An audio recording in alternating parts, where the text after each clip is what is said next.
Maligayang pagdating sa Movie Pinoy Recap Story. Sa video na ito ay inyong matutunghayan, ang action drama mystery thriller movie, na may pamagat na, Striking Rescue.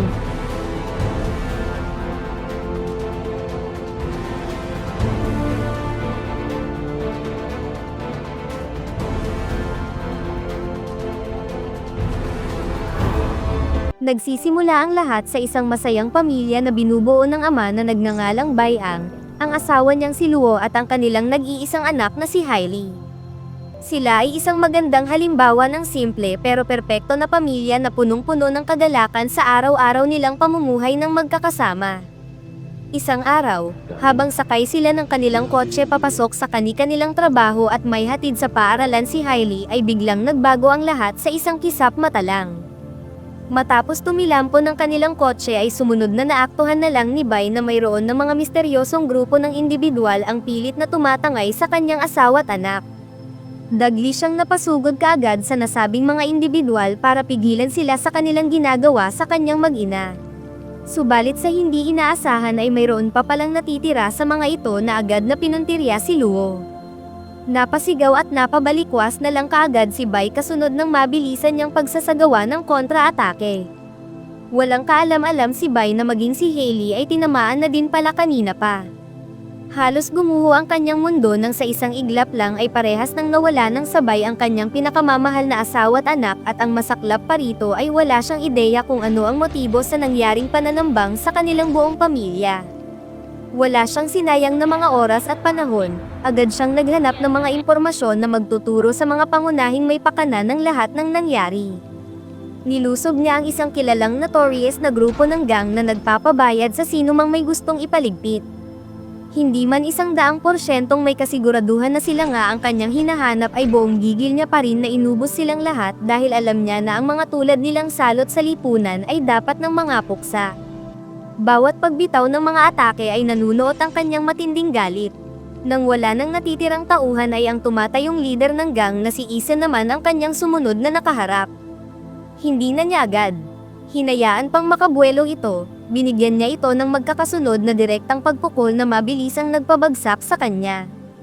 Umamin rin naman ito na sila nga ang binayaran para tapusin ang kanyang asawa.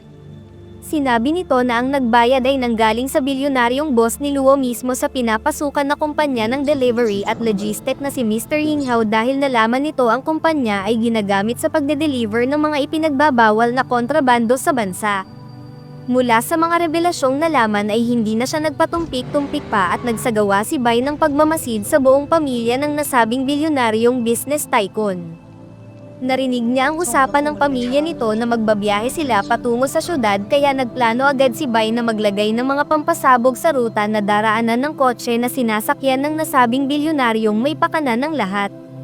Sa mga ilang minuto na lang ay malapit na sanang maisakatuparan ni Bai ang kanyang paghihiganti nang sa hindi inaasahan ay mayroong malaking grupo ang tumambang sa mga sasakyan nila.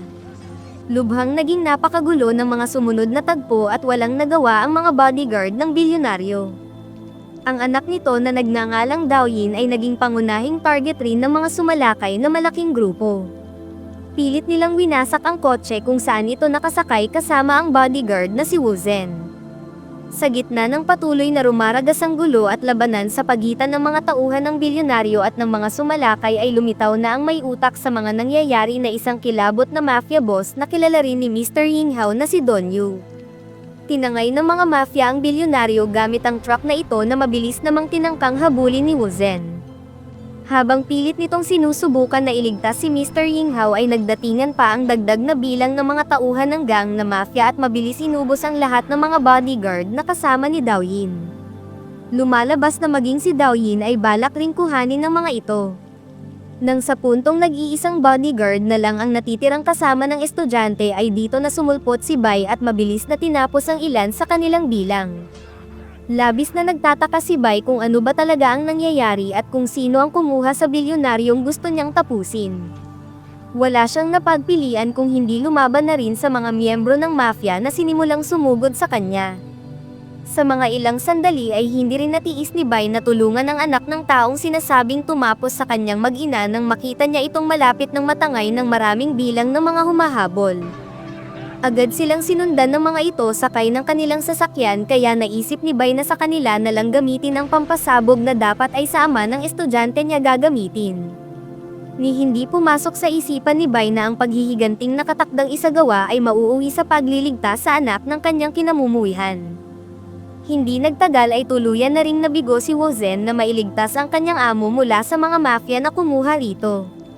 Kinagabihan ay nagpasalamat si Daoyin kay Bai para sa ginawa niyang pagtulong pero naiinis na ipinahayag ni Bai na kailangan na niyang umalis dahil tatapusin niya pa ang kanyang ama dahil sa ginawa nito sa pamilya niya. Sinubukan pang ipaliwanag ng estudyante na baka nagkakamali lang siya ng pag-aakala pero mariin na ipinagdiinan ni Bai na gagawin niya ang lahat para tapusin ang kanyang ama. Nang umalis na si Daoyin ay agad itong tumawag sa kanyang ate na si Pinglu. Matapos maipaliwanag na may nagmagandang loob na tulungan siyang makatakas sa mga sumalakay sa kanila kanina ay sinabi ni Ping na darating siya agad upang siya ay sunduin.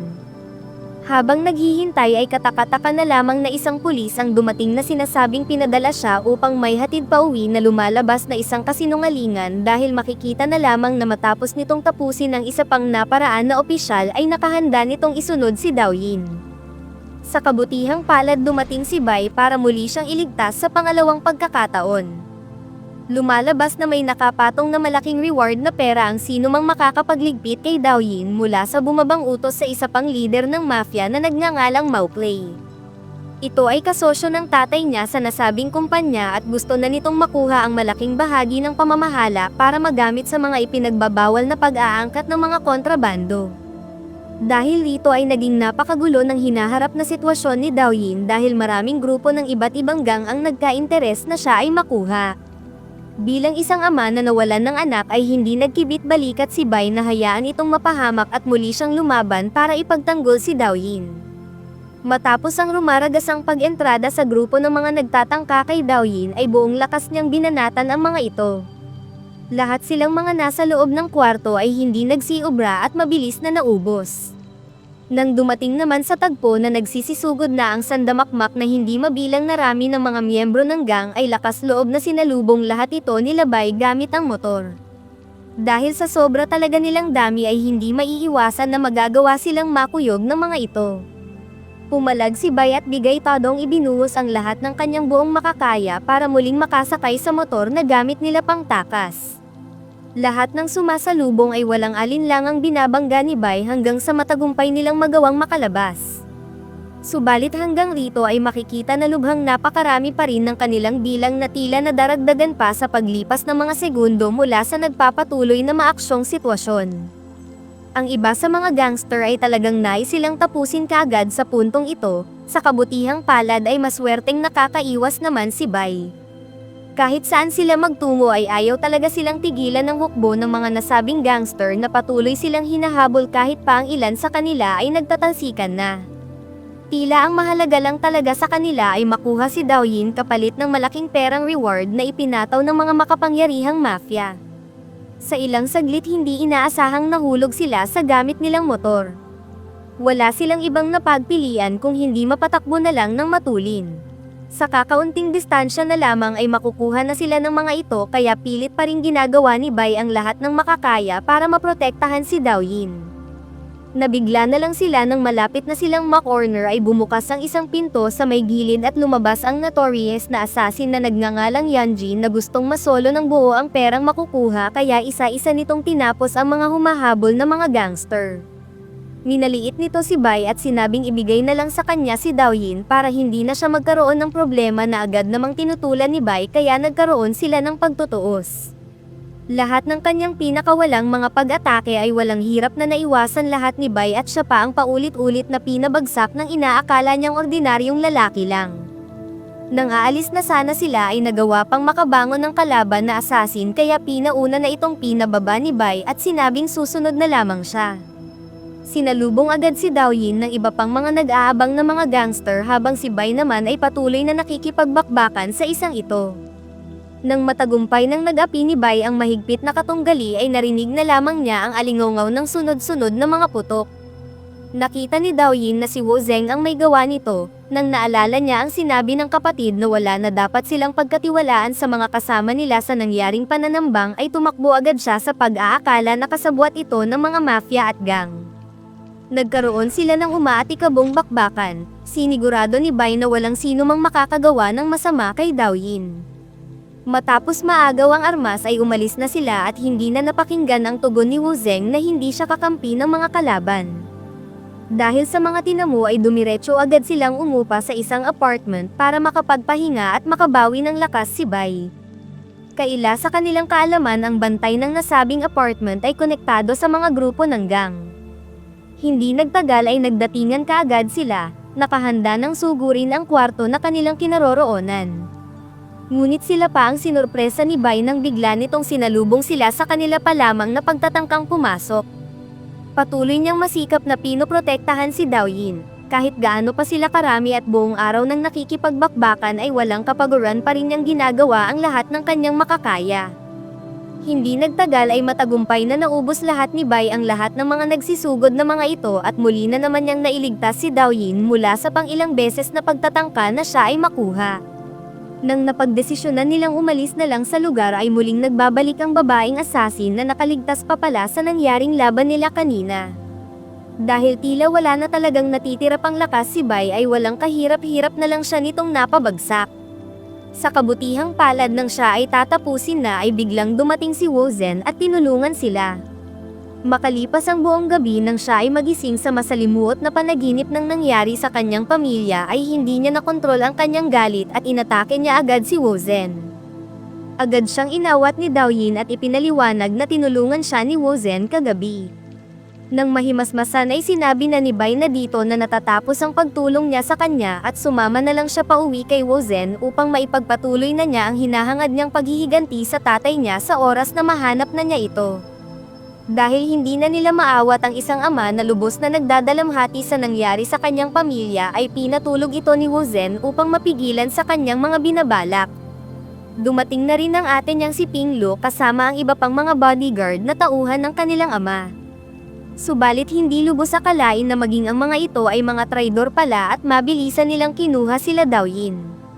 Nang sa puntong tatapusin na si Wu Zhen ng isang naiwan na traidor ay nagising na muli si Bai at mabilisan nitong tinulungan siya. Wala silang sinayang na oras at agaran nilang tinungo ang lugar na pinagdalhan kay Daoyin gamit ang tracker. Magkatulong nilang sinalakay ang liblib na hideout ng mga mafia kung saan agad silang sinalubong ng mga ito. Ginamit nilang panimulang opensibang atake ang pagpapasabog sa kanilang ginamit na kotse kasunod ng mabilisang pagpwesto ni Bai sa itaas na likuran na bahagi ng kampo. Naging napakatindi ng nangyaring labanan sa pagitan nilang dalawa laban sa malaking hukbo ng mga tauhan ng mga mafia. Kasabay ng mga ito ay dito na rin nagkaonsehan ang dalawang mafia boss matapos pirmahan ni Mr. Ying Hao ang pagsasali ng kanyang kumpanya. Kaagad nang dumiretso si Bai sa kinaroroonan ng mga ito. Sinabi ng leader ng mafia na si Don Yu na pwede na niyang gawin ang hangad niyang paghihiganti sa bilyonaryong sinasabing may pakana sa nangyari sa kanyang pamilya. Nang akmang gagawin na ito ni Bai ay tila ba nagbago ang kanyang isip, sa halip ang mga tauhan ng mafia ang kanyang sinimulang tapusin. Sa ilang segundo pa lamang ay matagumpay nang naubos kaagad ni Bai ang mga tauhan nito na nasa loob. Sinabi ng leader ng mafia na nagkamali siya ng pagtanggi sa kanyang ibinibigay na pabor kasabay ng panimulang mga pag-atake kay Bai na agad na nagpabagsak sa kanya ng makailang beses. Sa umpisa pa lang ng kanilang sagupaan ay lumilitaw na mas nakakalamang sa lakas ang boss ng mafia na ito. Maging si Wu Zhen ay napapalaban rin ng todo sa labas kaya hindi nito magawang makaresponde sa kanya na patuloy na natatalo sa leader at tila ba pinaglalaroan na lang siya. Mabuti na lamang nang ibibigay na ng mafia boss ang pangtapos na hataw sa kanya ay dumating na si Wu Zhen. Subalit maging ito ay wala ring nagawa at mabilis lang na tumilampon. Hindi nagtagal ay isiniwalat ng mafia boss na siya talaga ang hinahanap niyang may pakana ng lahat at sinimulan siya nitong hamakin sa pagiging uto-uto niya na madaling manipulahin. Nang malaman ito ni Bai ay tila ba ito ang nagpanumbalik ng kanyang matinding puot. Ang kaninang walang kalaban-laban na makailang beses na bumabagsak ay nagmistulan na yung isang mabangis na halimaw na walang makakapigil kahit sino paman. Hindi niya ito tinigilan ng sunod-sunod at walang humpay na pag-atake. Ang mayabang na leader ng mafia ay nagsimula ng maging desperado at mabilis na kinuha si Daoyin. Pero nabigo lang rin siya sa kanyang balak at ito pa ang nagbigay ng mabilisang daan sa kanyang pagtatapos. Lubos na nagpasalamat si Daoyin at Mr. Yinghao sa pagtulong ni Bai sa kanila at masaya sila na nalaman na rin niya ang mga katotohanan. Ngunit hindi pa rito natatapos ang lahat. Mabubunyag na si Ping Luo ay kasabwat rin ng leader ng mafia at sinubukan nitong suhulan ang kanyang asawa dahil sa nalaman nito ang mga katiwalian nitong pinaggagawa sa kumpanya Kakonchaba ang nasabing mga mafia. Ito ang nag-utos sa iba pang mga gangster na tapusin sila Daoyin dahil gusto nitong mapasakamay ng solo ang pagmamana sa kayamanan ng bilyonaryong umampon sa kanya. Para makapaghiganti ay tinangka ni Bai na gumawa ng malaking pagsabog sa oras na mahulog na ang lampara katabi ang nakabukas na gasol at mga sangkap sa paggawa ng bomba. Subalit sa pagtatapos ng nahulog na ang lampara ay nagtaka na lamang siya na walang nangyaring pagsabog. Lumalabas na kahit hindi niya matanggap ang ginawa nito sa kanyang pamilya ay naghari pa rin sa kanyang puso ang pagpapatawad. Special shoutout sa Daragosa at Vistar family from Samal City, kay Maria Del Daragosa, kay Tammy Caster TV, kay Marjorie from Bukidnon, kay Jezebel Vargas at Liay Zaragoza, kay Vemvem from Bacuag Surigao del Norte, kay Nonoy James from Malabon, kay Bon Ryan Lubero, at kay Bogart Kainin. Maraming salamat po sa inyong panonood.